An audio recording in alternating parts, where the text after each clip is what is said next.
Today I'm going to show you how to set up the different studios inside Affinity in order to just sort of customize exactly what you want to do using different studios, or even create your own studio inside Affinity.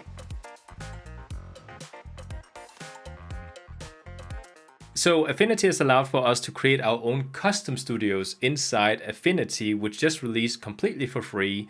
And with that, it has combined 3 separate programs into one program and allowed for us to completely customize it. And so today I'm going to show you how you can do that. So this is going to be a pretty short, to the point sort of video. We're going to try to do this fast and snappy just so you can see exactly how to do this.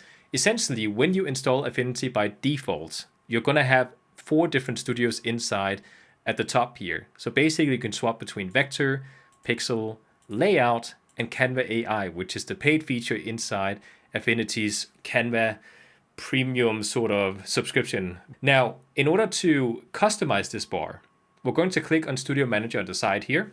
And from here, you could, for example, untoggle Canva AI, maybe because you don't have a subscription and you just want to have the free products inside the bar up there. So we can untoggle this. And now we only see vector, pixel, and layout. Now, what you can also do is you can actually go ahead and move these around. So if I want to have vector as the second one, I can just move it down. I can also move it back up again. And what I could also do is I can also go ahead and toggle on some other studios, for example, for color grading.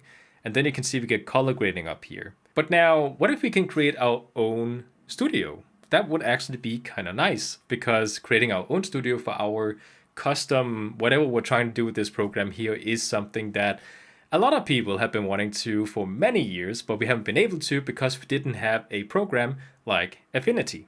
So essentially what I can do here is inside our Studio Manager, we can go down to the bottom where it says Create Studio, and we can go ahead and call this one something like Dani Krossing.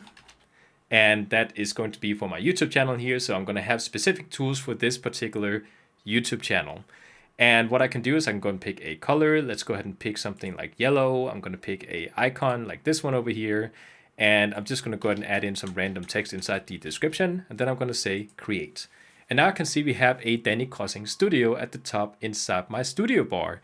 And from here, we can actually customize this to the exact specs that we want to have it, because I might have some specific needs inside my YouTube channel.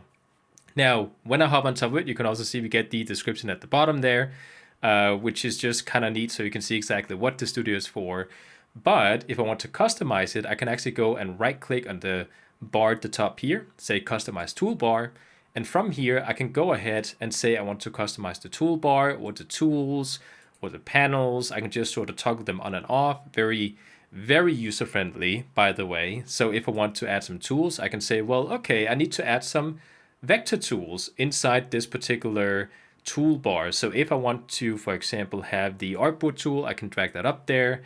I might want to have the pencil tool, which is used for creating vector drawings. I can also go ahead and use the pen tool, which is also used for vector drawing.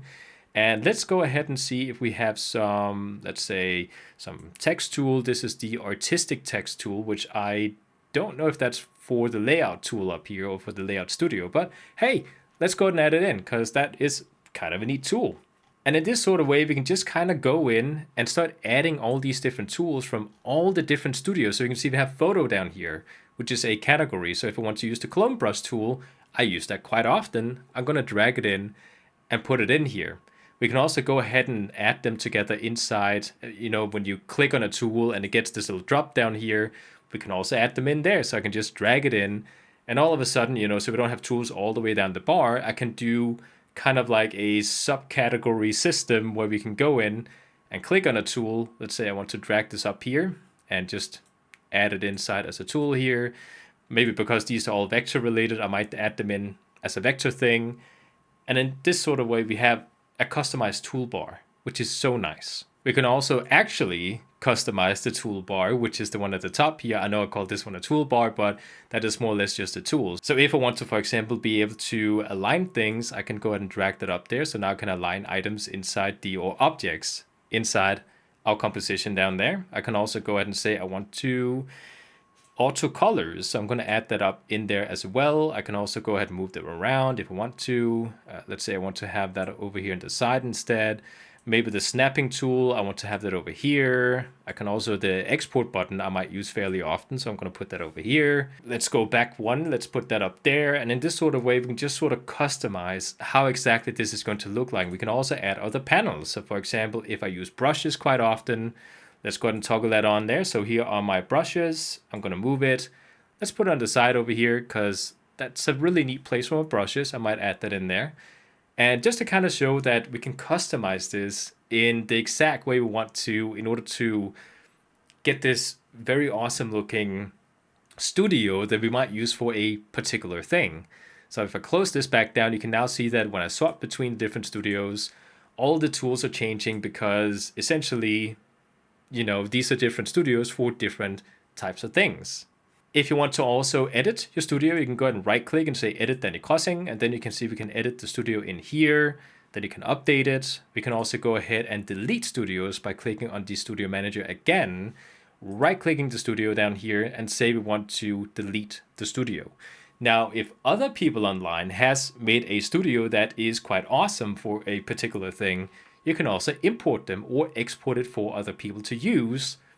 Let's say I have my YouTube channel and I create a studio for that particular thing. I can export this and share it with my subscribers. That would be kind of a neat thing.